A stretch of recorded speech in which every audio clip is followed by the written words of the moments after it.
Il est 13 h, bonjour à tous, merci de votre attention. Voici les titres à la une de l'actualité ce samedi. Coopération commerciale France-Côte d'Ivoire, fin de visite de travail pour Franck Riester, le ministre français en charge du commerce extérieur et de l'attractivité. Il a été reçu en audience par le Premier ministre Patrick Hachi dans le cadre du renforcement de la coopération entre la France et la Côte d'Ivoire. Il annonce un plan d'action pour les semaines à venir. Plus de 211 millions de francs CFA déboursés par le président du conseil régional du Poro, Tiemoko Yade Koulibaly, pour offrir à la ville de Silématiali son tout premier bloc opératoire. Remise également d'une ambulance médicalisée à l'hôpital général de la ville, en présence des autorités administratives, politiques et traditionnelles de la région du Poro. On en parle avec Ami Sissoko. Dans l'actualité internationale, le Mali respectera ses engagements vis-à-vis de la communauté internationale, souligne un communiqué officiel publié à l'issue de la rencontre entre l'ambassadeur de France au Mali, Joël Meyer, et le numéro 2 du ministère malien. La rencontre a eu lieu hier vendredi. Voilà pour l'essentiel. Bonjour à tous. Le Premier ministre Patrick Hachi était hier vendredi dans la région de l'Ifou, précisément à Daoukro. Patrick Hachi est allé exprimer sa compassion au président du Parti démocratique de Côte d'Ivoire, le PDCI, Henri Konan Bédié, suite au décès de son ami et frère, Konan Henri, Alexis Ouedraogo. Le président Henri Konan Bédié est en deuil. Il a porté récemment en terre son chargé de mission Konan Henri, son ami et frère. Ce vendredi, à Daoukro, le chef du gouvernement, Patrick Hachi, est venu apporter sa compassion. Konan Henri était également pour moi non seulement un ami, mais un frère. Comme le veut la coutume, quand la proximité est aussi grande avec le défunt, dire simplement des condoléances à distance ne sont pas suffisantes. Il faut venir soi-même, physiquement, partager la compassion et traduire de vive voix les sentiments qui nous animent. De retour donc de l'étranger, mon calendrier m'a permis ces jours-ci de pouvoir faire le déplacement à Daoukro. Ce matin, je suis donc venu accomplir, disons, un devoir. C'est traduire au président Bédié et à la famille défunte mes sentiments sincères de condoléances et ma compassion. Informé de ce que je venais, le président de la République, son Excellence le président Alassane Ouattara, m'a également chargé de transmettre au président Bédié ses salutations chaleureuses et fraternelles, ce que j'ai fait. Konan Henri était l'un des fidèles compagnons du président du PDCI RDA. Il est décédé en mars dernier des suites d'une longue maladie. Le Premier ministre Patrick Hachi qui a reçu en audience Franck Riester, le ministre français en charge du commerce extérieur de l'attractivité.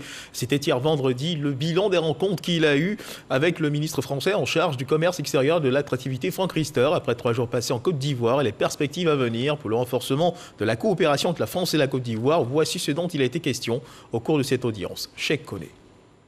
C'est une visite de travail de 3 jours débutée au pas de course avec au menu plusieurs rencontres sectorielles, des panels, des inaugurations, des visites guidées de projets financés et réalisés par la France en Côte d'Ivoire.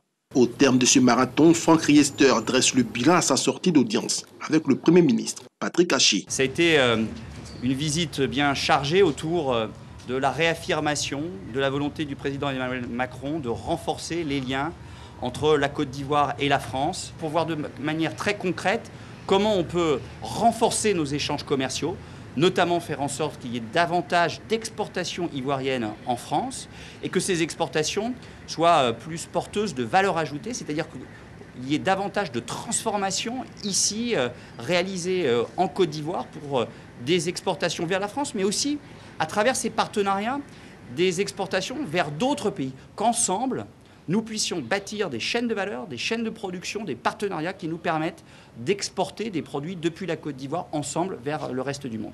Beaucoup de choses à l'ordre du jour de ces 3 jours ici en Côte d'Ivoire, mais surtout un plan d'action pour les semaines et les mois qui viennent, pour concrètement, au-delà des discours, on puisse traduire ça dans des actes, dans des partenariats, dans des exportations et dans des réussites communes. Et c'est ce que nous allons nous atteler à faire avec mon collègue et ami ministre de l'Industrie et du Commerce. Plusieurs projets dans les domaines de l'environnement, du développement durable et de l'énergie ont intéressé la délégation française. Agenda chargé pour le ministre français en charge du commerce extérieur, de l'attractivité, Franck Riester, qui a également été reçu par la ministre d'État, ministre des Affaires étrangères, Kandia Camara, de l'intégration africaine de la diaspora, dans le cadre de la visite qu'il entreprend en Côte d'Ivoire. Avec lui, plusieurs hommes d'affaires français. Reportage.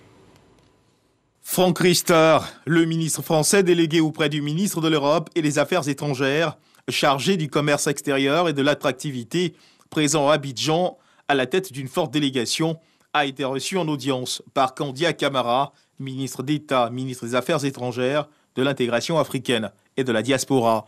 Nous avons eu avec Madame la ministre un échange nourri autour finalement du bilan de mes 3 jours et demi de déplacement ici à Abidjan, en Côte d'Ivoire, pour venir réaffirmer l'ambition du président Emmanuel Macron de renforcer, renouveler la relation entre la Côte d'Ivoire et la France pour davantage créer des partenariats sur le temps long, gagnant-gagnant entre nos entreprises.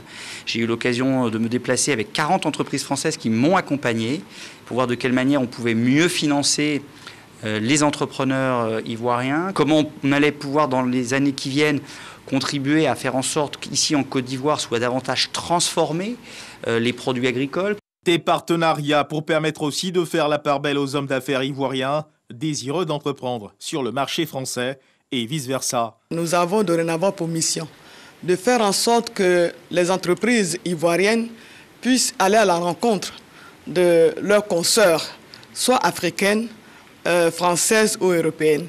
Et cela va permettre de nouer des partenariats, certainement gagnant-gagnant. Nos entreprises pourront avoir des opportunités d'aller ailleurs. Nos entreprises pourront avoir des opportunités aussi de nouer des partenariats avec des entreprises qui viendront ici accroître leurs activités ici. Donc cette visite du ministre délégué nous réjouit et j'espère que les entreprises ivoiriennes vont tirer un grand profit de ces différentes rencontres avec les entreprises françaises. Accompagner le développement économique de la Côte d'Ivoire en investissant dans le financement de la transformation de matières premières, la jeunesse et l'entrepreneuriat. Cette visite s'inscrit dans le cadre du développement et de l'intensification de la diplomatie économique et du renforcement des liens entre la Côte d'Ivoire et la France. Une visite qui promet des initiatives positives dans les mois à venir, selon Franck Riester. Et voilà ce que l'on pouvait dire des dernières activités du ministre français en charge du commerce extérieur, de l'attractivité en terre ivoirienne. Ce qu'il faut également savoir, c'est qu'il faut continuer de faire attention. La Covid-19 continue de sévir en Côte d'Ivoire. À suivre dans un instant le point de l'évolution de la maladie dans notre pays.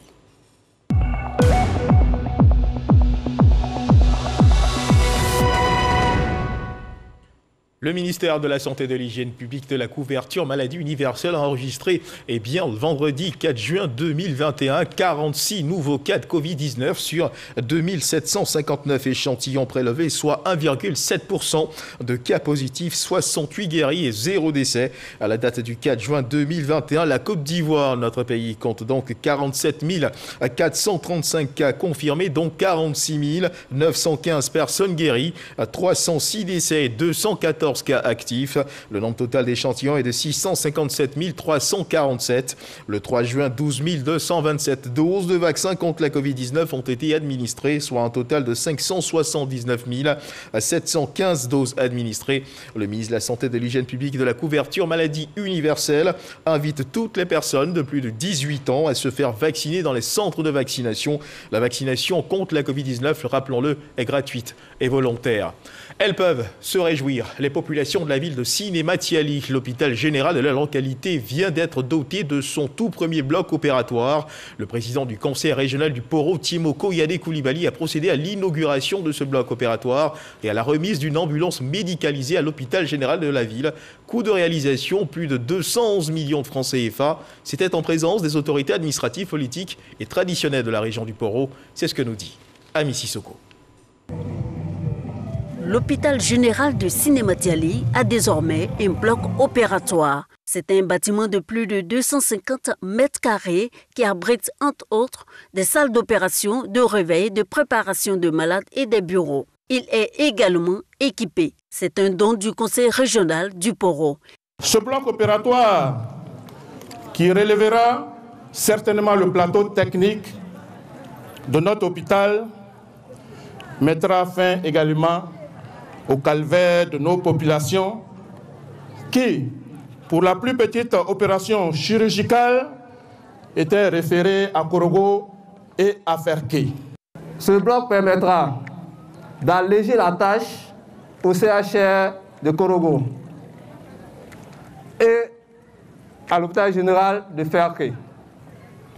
Cette structure permettra à la population d'économiser de l'argent, car une référence est très coûteuse. Pour joindre l'utile à l'agréable, le conseil régional du Poro, avec à sa tête Timo Koyade Koulibaly, offre en plus du bloc opératoire une ambulance médicalisée à l'hôpital général de Sinématiali. Le tout estimé à plus de 211 millions de francs CFA. Ce n'est pas seulement à Sinématiali seul que nous venons, c'est bien dans tout le Poro. Et la somme que nous avons investi dans la région du Poro, que nous avons inauguré cette semaine seulement, il y a 750 millions de francs CFA que nous avons investis dans la région du Poro. 750 millions de francs CFA. Et ce n'est pas fini, nous allons poursuivre. Cette année, outre le bloc opératoire de Sinématiali, le conseil régional du Poro a livré 4 autres centres de santé intégrés, à savoir maternité et infirmerie, dans les départements de Korogo, Dikodougou et Mbengue. Mesdames et messieurs, une journée mondiale est dédiée à l'environnement et cette journée c'est le 5 juin et aujourd'hui nous sommes le 5 juin de l'année 2021. La journée mondiale de l'environnement est donc célébrée autour du thème « Restaurer les écosystèmes ». Une journée pour rappeler combien de fois il est important de protéger l'environnement pour notre bien à tous. Je vous invite à suivre la déclaration du gouvernement faite par le ministre de l'Environnement et du Développement durable, Jean-Luc Assy. Grâce-Cando. La journée mondiale de l'environnement débute avec le lancement de la décennie des Nations Unies pour la restauration des écosystèmes qui se déroulera de 2021 à 2030. Cet objectif vise à mettre un terme à la dégradation des écosystèmes et à les restaurer afin d'atteindre les objectifs de développement durable. Nous sommes tous unanimes pour dire que les services des différents écosystèmes rendus à l'homme et à son environnement sont d'une importance capitale.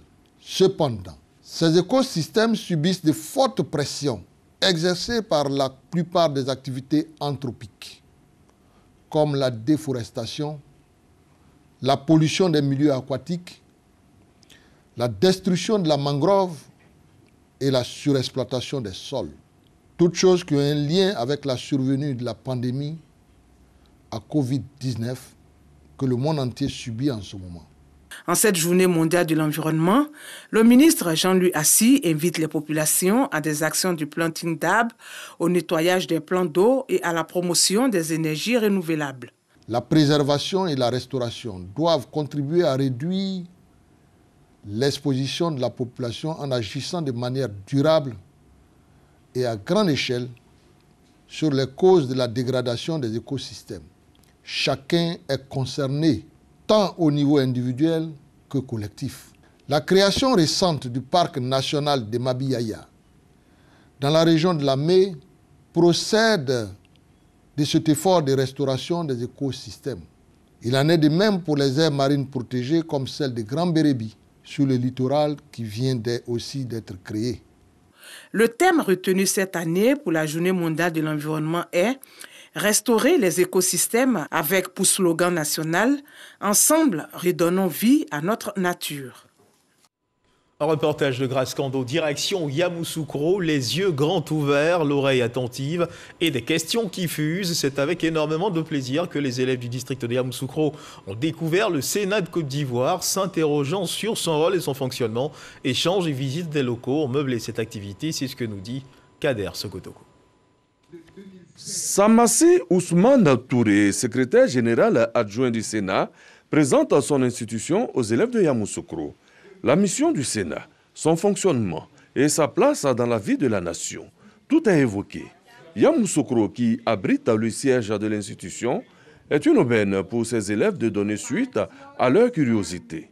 Après plus de 2 heures d'échange, ils repartent satisfaits. Il faut dire que j'ai appris tellement de choses sur le Sénat que je ne savais pas.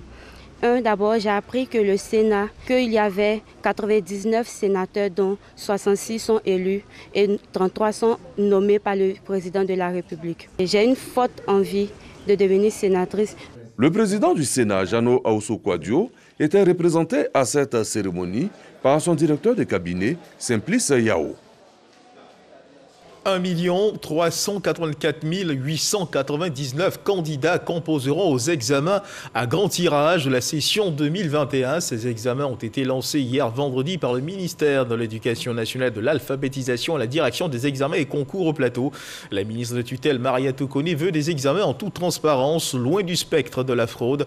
Elle a d'ailleurs exhorté chacun des acteurs directs ou indirects de ces examens à l'excellence et à la transparence. Les précisions de Jean-Marc Djadji. Le top départ est donné pour les examens à grand tirage, session 2021. La ministre de tutelle, Mariatou Koné, met à la disposition des directions régionales de l'éducation nationale leur cahier de charges et leur dotation en équipement antifraude. Au total, 1 384 899 candidats composeront aux épreuves du CEPE, du BEPC et du baccalauréat après une année scolaire sans perturbation majeure. Il s'agit pour le CEPE de 562 519 candidats. Pour le BEPC, de 509 609 candidats. Et pour le baccalauréat, 312 771 candidats. Avec plus de 16 000 cas de fraude enregistrés et plus de 600 encadreurs interpellés l'année dernière, la ministre opte cette année pour le renforcement des sanctions. Tous ceux qui se rendront coupables d'actes indélicats subiront non seulement la rigueur de la loi, mais s'exposeront à des mesures disciplinaires pouvant aller jusqu'au bannissement du système éducatif. La ministre Mariatou Koné saisit cette occasion pour inviter tous les acteurs des examens à la transparence. À vous, candidats, vous, les surveillants, les examinateurs, les correcteurs, les harmonisateurs, les membres du jury, les membres du secrétariat, les chefs de centre, aidez nos enfants à donner le meilleur d'eux-mêmes dans un cadre adéquat où ils feront l'apprentissage de la saine compétition dont les seules valeurs sont le mérite. Ces examens à grand tirage débutent le 8 juin 2021. La proclamation des résultats des épreuves du CEPE, du BEPC et du BAC est prévue respectivement pour les mardis 22 juin, 6 juillet et 27 juillet à 14 h. Toujours dans le domaine de l'éducation, cette autre réalité, une enquête réalisée en 2018 révèle que la lecture, l'écriture et les mathématiques sont des matières dans lesquelles les élèves des classes de CP1 et CP2 de CE1 ont du mal à assurer. Afin d'aider les élèves de ces classes primaires à surmonter leurs lacunes dans ces matières, identifié un programme dénommé le PAPS, le projet d'amélioration des prestations des services éducatifs ou projet désigné « Mon enfant apprend mieux à l'école » a été mis sur pied. En phase d'expérimentation dans 6 régions de la Côte d'Ivoire, le projet semble aujourd'hui impacter positivement ces enfants. Des précisions dans ce dossier vide ici proposé par Eugène Atoubé. C'est la récréation à l'école primaire de Ziasso, village de la sous-préfecture de Bon, dans la région de la Bagou. 15 heures. Passé le temps de jeu des enfants, la cour de l'école devient le cadre de la rencontre entre la communauté villageoise, les enseignants des écoles maternelles et primaires de Ziasso et les acteurs impliqués dans l'exécution du projet d'amélioration de la prestation des services éducatifs, PAPS. Une rencontre sur fond d'échange direct et ouvert que le PAPS appelle dialogue citoyen. Les problèmes liés à la gestion et le contrôle des résultats scolaires sont relevés à partir de tableaux de bord. Nous, les enseignants, nous donnons les cours. Et quand les enfants rentrent à la maison, il n'y a pas de suivi au niveau des parents. C'est un nouveau projet. Voilà, donc nous sommes en train d'essayer aussi pour voir si ça peut changer les choses. Dans l'ensemble, c'est minable. C'est dû à la manière dont l'enseignement est aujourd'hui. Ça veut dire que l'élève doit écrire le « je mange » avec le « G », mange, mais quand il écrit avec le « J », tout le monde, on dit ça suffit. Qu'il a l'intention de l'écrire, donc il le connaît. L'école n'était pas comme ça. Et l'orthographe, où on met ça? Le rapport de l'enseignant à l'élève dans le processus d'apprentissage au primaire pose le problème de la didactique des disciplines. Les enseignants sortis des CAFOP, Centre de formation des instituteurs de la pédagogie par excellence, n'y sont pas formés et cela apparaît comme une lacune manifeste dans leur pratique éducative qu'ils traînent comme un boulet au pied. Aujourd'hui, le projet d'amélioration de la prestation des services éducatifs au projet Mon enfant apprend mieux à l'école vient combler cette lacune en ce qu'il offre pour le préscolaire communautaire et le primaire un ensemble d'activités visant à améliorer les conditions d'apprentissage des élèves de CP1, CP2 et CE1. Il y a eu des évaluations PASEC qui ont démontré que nos élèves de CP1 jusqu'au CE1 ont une faible performance en lecture-écriture et en mathématiques. Donc si les compétences de base en lecture-écriture et en mathématiques ne sont pas maîtrisées, ça va être difficile pour les enfants d'arriver même jusqu'au CM2. C'est ce qui a fait que nous avons changé. Contrairement aux années antérieures où on n'avait pas le préscolaire, il était vraiment très difficile dans les 6 semaines de préapprentissage de pouvoir vraiment démarrer avec nos enfants qui venaient directement de la maison. L'avènement du projet PAPSE a permis d'aider un peu le niveau des enfants. Les enseignants sont appelés à jouer un rôle majeur dans la réussite du projet Mon enfant apprend mieux à l'école. Pour ce faire, la direction de la pédagogie et de la formation continue, DPFC, procède régulièrement à des renforcements de capacités des enseignants, des CP1, CP2 et CE1 des écoles du projet. Ces renforcements sont même étendus à tous les niveaux hiérarchiques de l'encadrement pédagogique. Les maîtres en bout de la chaîne d'encadrement bénéficient d'un support de travail rénové. Le décodable pour la lecture-écriture et le déchiffrable pour les mathématiques. Nous sommes au niveau du CP2 actuellement. Cette année, l'équipe travaille à pouvoir élaborer le CE1. On espère et on travaille avec le ministère de sorte à ce que le manuel décodable CE1 et le déchiffrable CE1 ainsi que les cahiers d'activité et les guides maîtres soient disponibles également à la même période que ces ouvrages-là. Douasso, village de la sous-préfecture de Bon, dans le département de Kouto, région de la Bagoué, occupe le premier rang avec 48,6% pour ce qui est des acquis en lecture, écriture et mathématiques parmi les 5 écoles que touche le projet dans cette région. 1, 2, 3, 4, 5, 6. Le petit Nzi en classe de CP1 à l'école primaire publique de Douasso peut compter de 1 à 50 au moins, comme tous les enfants de son niveau qui fréquentent les établissements primaires touchés par le projet Mon enfant apprend mieux à l'école. Policier. Policier. Gombo. Gombo. Policier. Policier. Et l'enfant, avec le décodable, arrive à lire avec fluidité. En maths, le PAPS nous demande que l'enfant explique ce qu'il a fait. Voilà.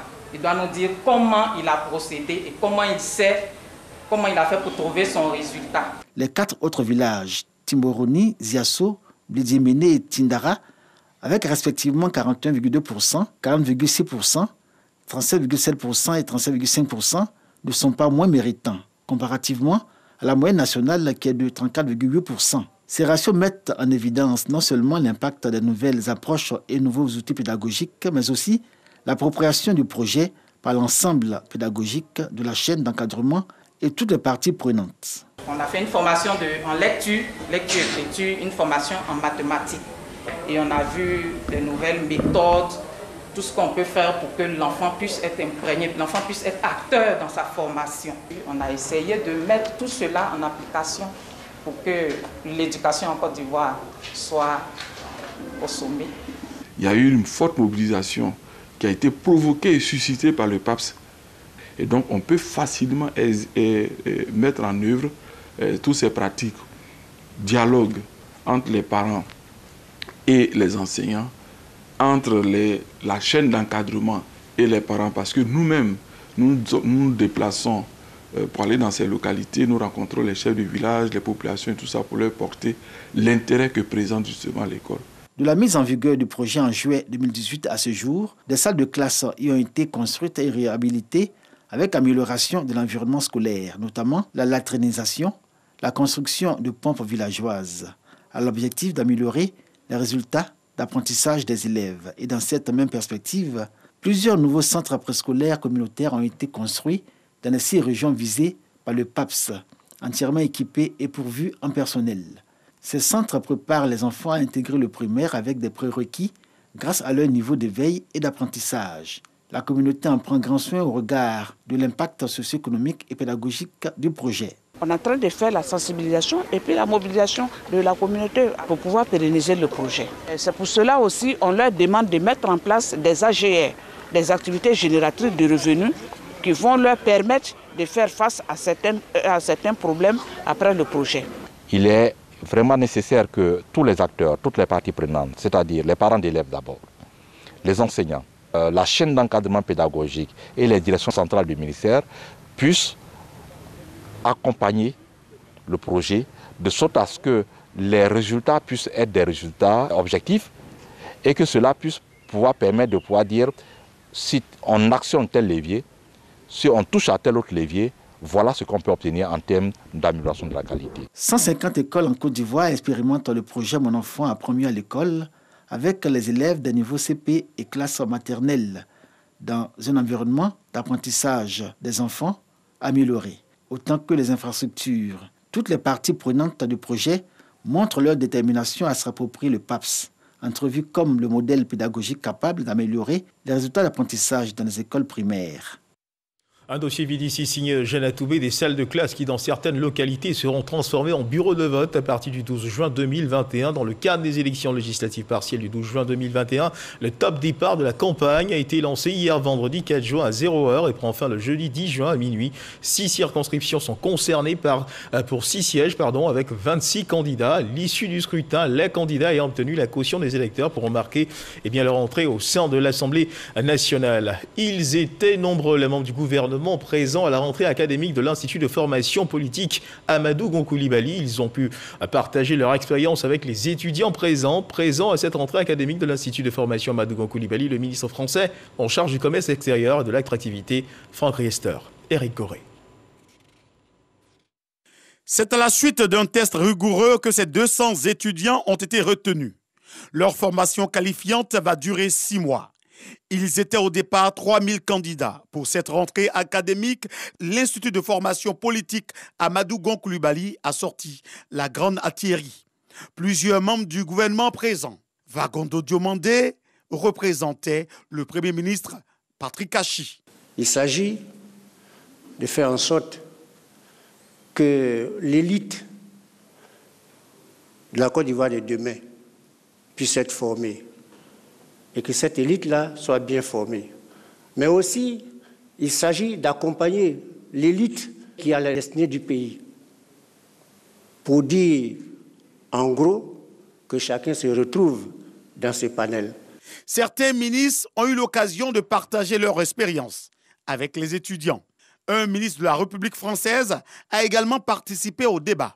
Comment, finalement, être acteur plutôt que spectateur? Comment, par son action, son énergie, son temps, faire en sorte qu'on puisse être un acteur plutôt qu'un spectateur. Ne pas regarder ce qui se passe, mais agir sur ce qui passe. Et pour la mémoire de l'ex-premier ministre Amadou Gon Coulibaly, sa famille politique était présente. La personne d'Amadou Gon Coulibaly, naturellement déjà, commande que nous soyons là.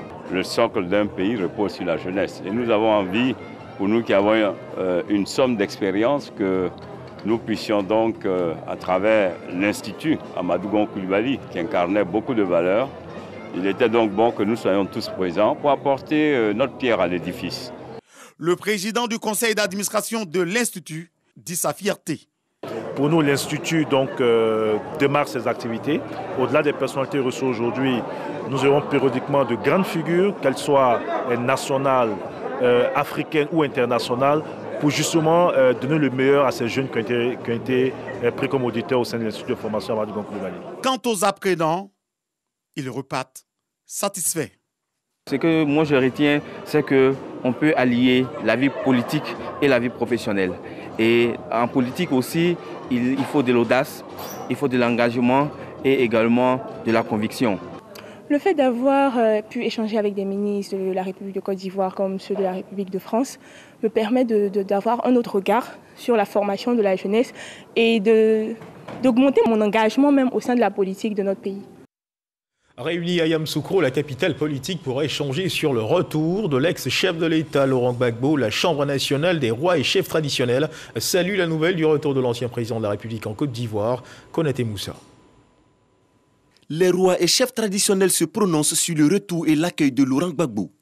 Les têtes couronnées se sont réunies jeudi 3 juin à Yamoussoukro pour échanger sur la question. Cette réunion intervient suite à des échanges avec le comité d'accueil de l'ex-chef de l'État.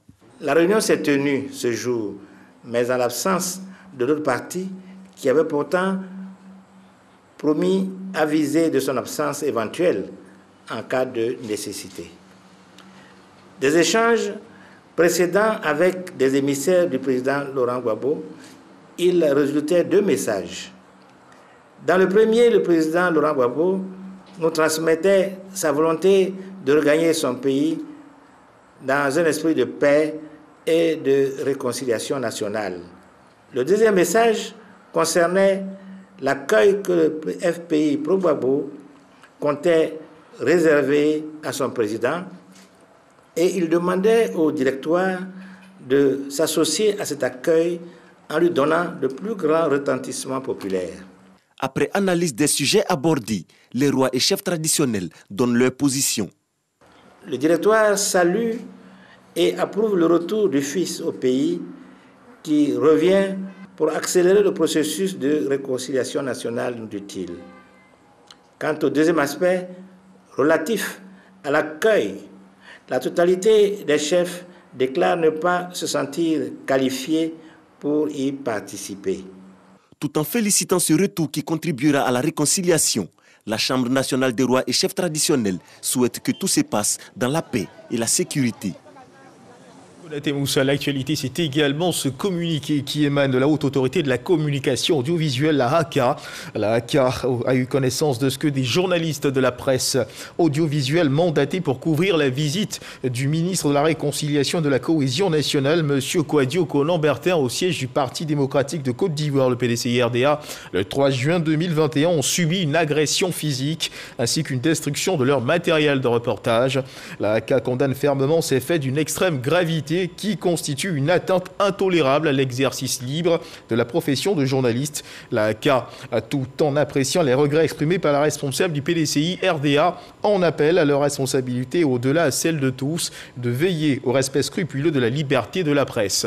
Direction le Mali dans l'actualité internationale, le ministre malien des Affaires étrangères a reçu hier vendredi l'ambassadeur de France à Bamako, Joël Meyer. À l'issue de l'entretien, un communiqué a été publié. Le Mali respectera ses engagements vis-à-vis de la communauté internationale, souligne le communiqué officiel. Selon le même communiqué, le diplomate français a indiqué que la décision de suspension sera réévaluée dans les prochains jours en tenant compte de l'évolution de la situation. Et c'est sur cette actualité que se referment les pages de cette édition. Merci de nous avoir suivis. Je vous retrouve ce soir à 23h. D'ici là, Dieu garde la Côte d'Ivoire.